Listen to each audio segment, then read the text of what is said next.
herdsman came running back to the village one sunny afternoon.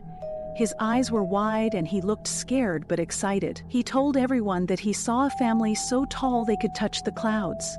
They were walking near the hills, he said, pointing toward the east. They're as tall as the trees, and their shadows stretch forever.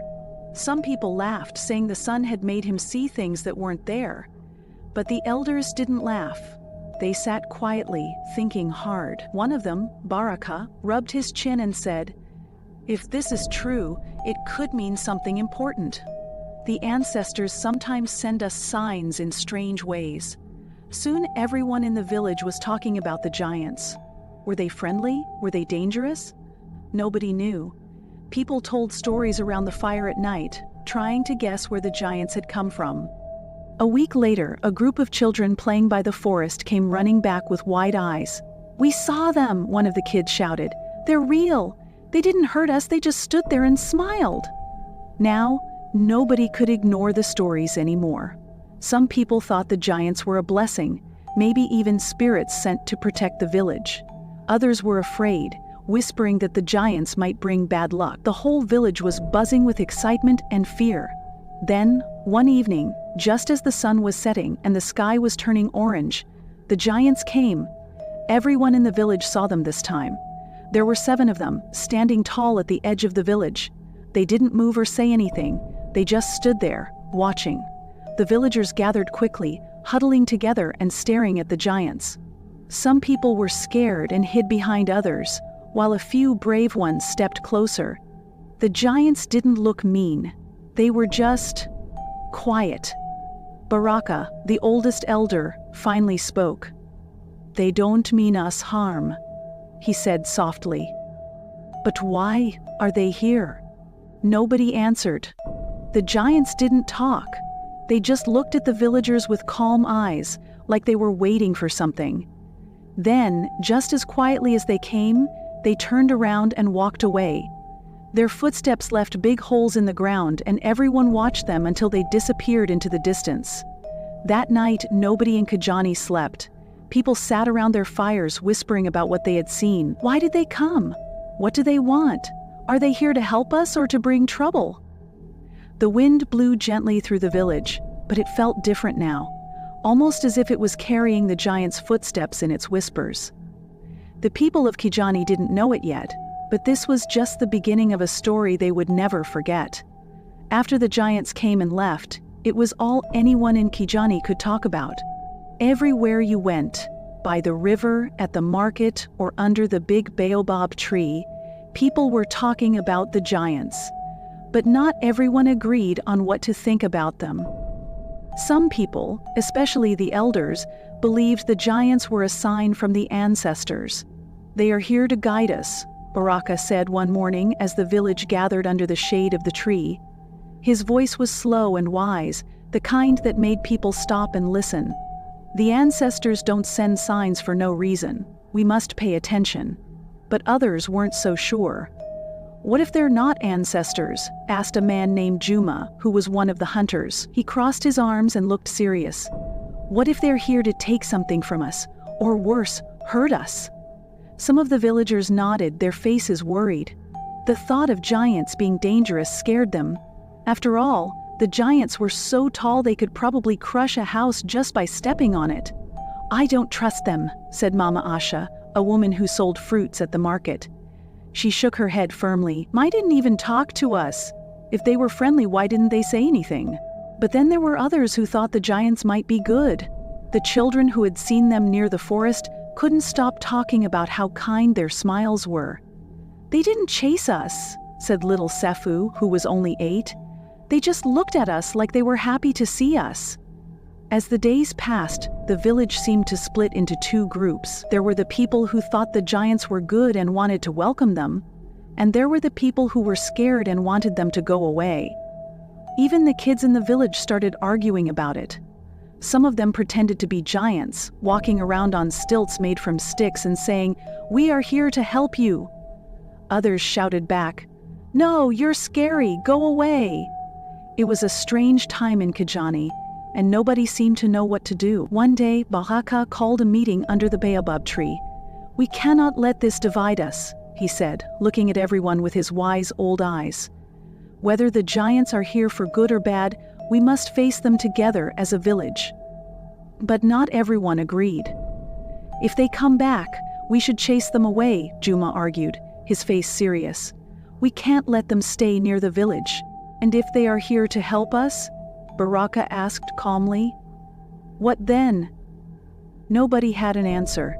The village was quiet for a long time after that, except for the sound of the wind in the trees. That night, the villagers sat around their fires, still unsure of what to believe. Some of them prayed to the ancestors for guidance, while others sharpened their tools, just in case they needed to protect themselves. The children whispered to each other about what it would be like if the giants came back. It was early morning when the first strange gift appeared. The sun was just waking up, and the sky was painted soft orange and pink. Most of the villagers were still asleep, but a few early risers, like Mama Asha, were out and about. She was on her way to the river when she saw something unusual near the edge of the village. It was a big bundle wrapped in leaves, tied neatly with vines. The bundle sat right where the giants had stood a few nights ago. Mama Asha froze for a moment, her basket of fruits wobbling in her hands. She called out to the nearest person she saw, which happened to be old Baraka. "Baraka!" she shouted. "Come quickly! Look at this!" Baraka shuffled over, leaning on his cane. A small crowd started to gather as more villagers woke up and heard Mama Asha's loud voice. Everyone stared at the strange bundle, but nobody dared to touch it. "What do you think it is?" asked Juma, his hunter instincts making him suspicious. Baraka knelt down slowly and untied the vines. He peeled back the leaves and the crowd gasped. Inside the bundle were shiny stones, brighter than anything anyone had ever seen. There were also colorful beads, carved wooden figures, and even a basket full of food. "It's a gift," Baraka said softly.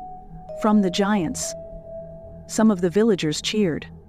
"See, they are friendly," someone shouted. But not everyone was happy. "What if it's a trick?" Juma said, crossing his arms. "We don't know why they left this here." The villagers started arguing again. Some thought the gifts were a sign of kindness, proof that the giants meant no harm. Others, like Juma, thought it was too strange to trust. "Why would they give us these things and then disappear?" Mama Asha asked, her face worried. "It doesn't make sense." Baraka held up his hand to quiet everyone. "We don't know their reasons," he said, his voice calm and steady, "but the ancestors teach us to accept gifts with gratitude. We must thank them even if we don't fully understand." The villagers agreed, though some of them still looked unsure. They carried the bundle to the center of the village and placed it under the big baobab tree. Baraka led a small ceremony to thank the giants and the ancestors for the strange but beautiful gifts.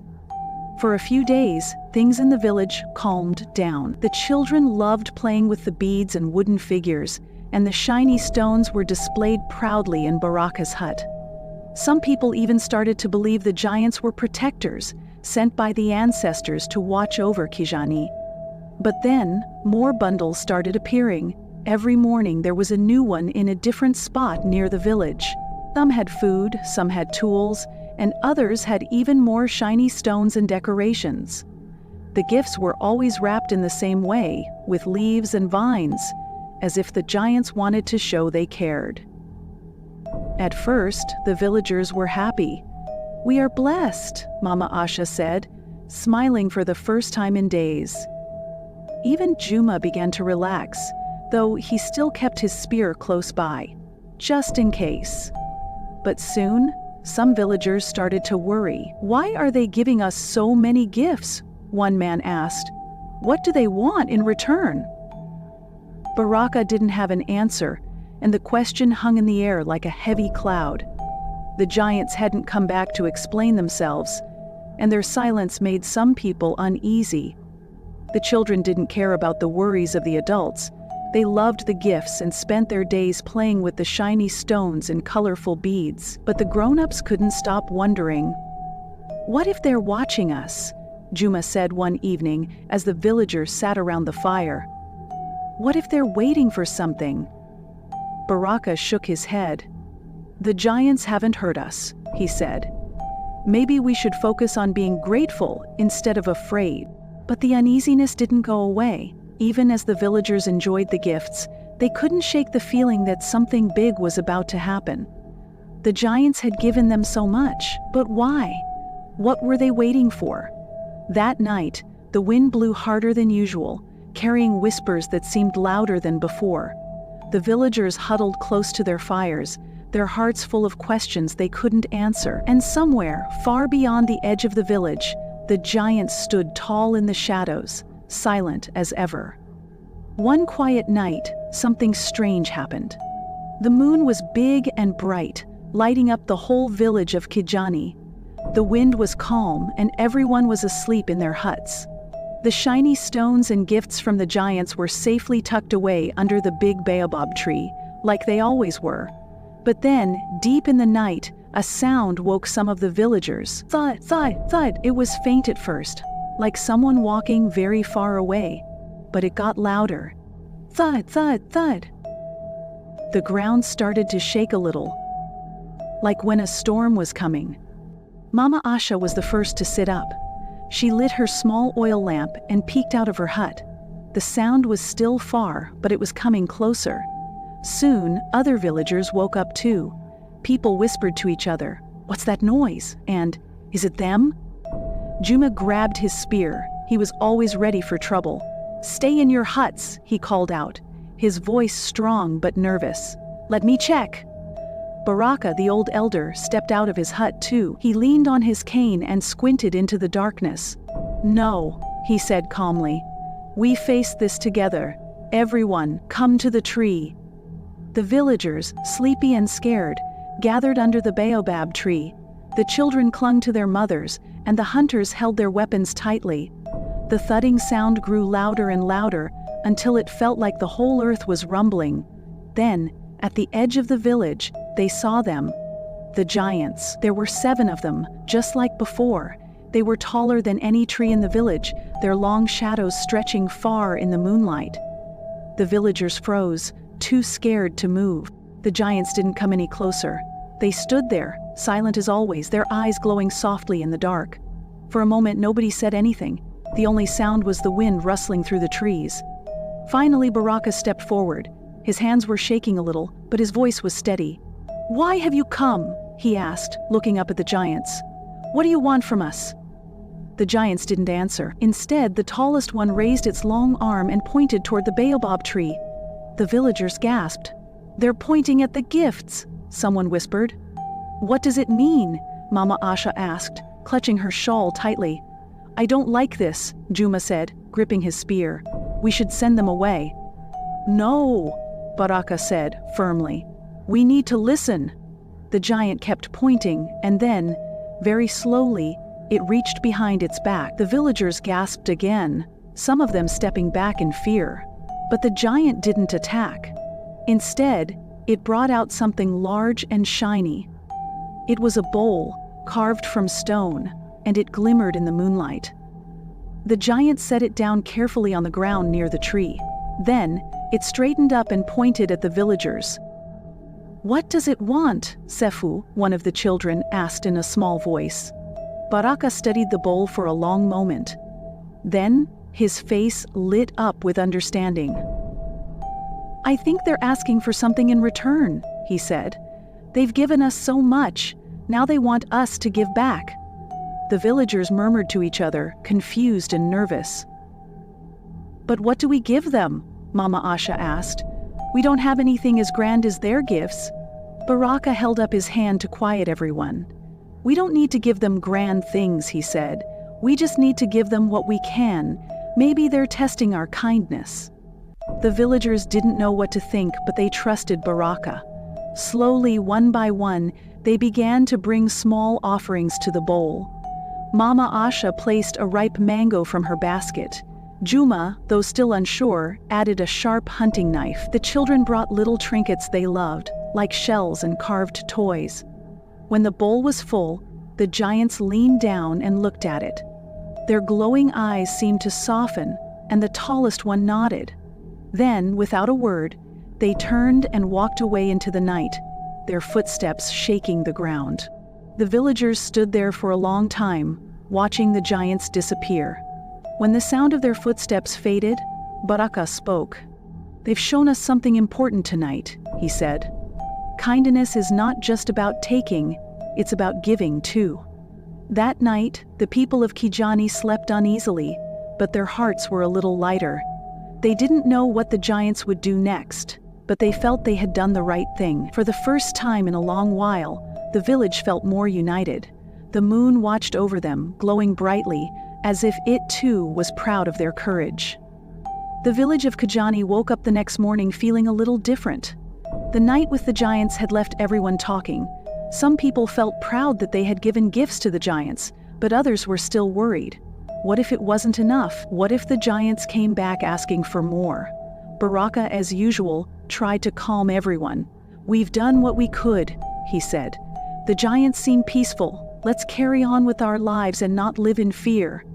But something strange happened that evening. When the sun went down, the sky looked wrong. The stars were missing. Normally, the sky above Kijani was filled with sparkling stars, like tiny lanterns scattered across a dark blanket. But tonight, it was empty. Just black. Even the moon seemed smaller and dimmer than usual. The children were the first to notice. "Where are the stars?" Safu asked, pointing up at the sky. "I don't like this," Mama Asha said, wrapping her shawl tightly around her shoulders. "The stars have always been there. Why would they disappear?" The villagers gathered under the baobab tree, looking up at the blank sky. Some people whispered that it was a bad sign. Others said maybe the giants had something to do with it. "Why would the giants take our stars?" Juma asked, frowning. "What would they need them for?" Baraka sat quietly for a long time, thinking. Finally, he spoke. "Perhaps the giants are testing us again," he said. "Maybe they want to see if we can work together to solve this mystery." "But how can we solve something like this?" Mama Asha asked, her voice shaky. "We can't reach the stars." The villagers didn't have an answer. That night, they stayed close to their fires, feeling uneasy under the dark, starless sky. The children huddled together, whispering stories about the giants and what they might be doing with the stars. The next morning, Baraka called a meeting. "We need to find out what's happening," he said. "The giants may have taken the stars, but we don't know why. We should go to the place where we left our gifts and look for clues."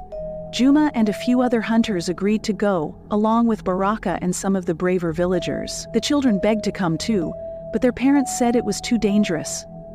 "Stay here and watch the village," Mama Asha told them. The group set off just as the sun was rising. They walked through the forest, following the path the giants had taken when they left. The forest felt different today. Quieter. Almost like it was holding its breath. Finally, they reached the clearing where the giants had first appeared, and there, in the middle of the clearing, was another bundle. It was bigger than the ones before, wrapped in the same leaves and vines. The villagers approached it cautiously, their hearts pounding. "What if it's a trap?" Juma whispered, gripping his spear tightly. Baraka shook his head. "We must trust them," he said. "The giants have not harmed us so far." He stepped forward and untied the bundle. Inside they found something unexpected. A small glowing orb. It was the size of a mango and shimmered like sunlight on water. "What is it?" one of the hunters asked, his voice full of wonder. Baraka held the orb carefully, studying it. "I believe it's a piece of the stars," he said. The villagers gasped. "A piece of the stars?" Mama Asha repeated. "Why would the giants leave this for us?" "I think they want us to return it," Baraka said. "Maybe the stars disappeared because they are broken, and the giants need our help to fix them." The villagers weren't sure what to do, but they trusted Baraka. They carried the glowing orb back to the village and placed it under the baobab tree. That night, Baraka led a ceremony to honor the stars and ask the ancestors for guidance. As they sang and prayed, something amazing happened. The orb began to glow brighter and brighter until it floated into the air. The villagers watched in awe as it rose higher and higher, disappearing into the dark sky. And then, one by one, the stars began to return. They sparkled like diamonds, filling the sky once more. The villagers cheered, their hearts full of joy and relief. From that day on, they looked at the stars differently. They saw them not just as lights in the sky, but as a reminder of the giants' strange ways and the importance of working together. As for the giants, they didn't return that night, but the villagers knew they were still out there, watching silently, waiting for the next chapter in their mysterious story. The stars were back, and the village of Kijani felt happy again. Everyone talked about the glowing orb and how it floated back into the sky. The children played under the stars that night, laughing and pointing at the twinkling lights above. Even Juma, who was always so serious, smiled as he looked up. But peace in Kijani never lasted long. A few days later, something strange happened again. The trees in the forest started acting weird. It began with small things. Leaves rustled even when there was no wind. Branches seemed to reach out, like they were alive. The hunters noticed it first. "I swear the trees are moving," one of them said to Juma after a hunt. "I saw a branch bend down, like it was trying to touch me." Juma didn't believe him at first, but then other villagers started noticing it too. Mama Asha came running back from the river one afternoon, her basket empty. "The trees are whispering," she cried. "I heard them. They're saying something, but I can't understand." The villagers gathered under the baobab tree, talking nervously. "What could it mean?" someone asked. "Are the giants behind this too?" Baraka, as usual, stayed calm. He stroked his beard and thought for a moment. "The forest has always been alive in its own way," he said. "But if the trees are trying to speak, we must listen." "How do we listen to trees?" Juma asked, frowning. "We must go to the forest and see for ourselves," Baraka said. The next morning, Baraka, Juma, and a small group of villagers ventured into the forest. The children begged to come too, but the adults said, "No, stay in the village," Mama Asha told them. "It's too dangerous." Sefu and the other kids stayed behind, but they couldn't stop wondering what was happening. They sat under the baobab tree, whispering to each other. "What do you think the trees are saying?" Sefu asked. "Maybe they're warning us," another child said. "Or maybe they're telling us a secret." Back in the forest, the grown-ups walked carefully between the tall trees. The air felt heavy, like the forest was watching them. Leaves rustled above, and every now and then, a branch seemed to move on its own. "This is not normal," Juma muttered, gripping his spear tightly. "Shh," Baraka said. "Listen."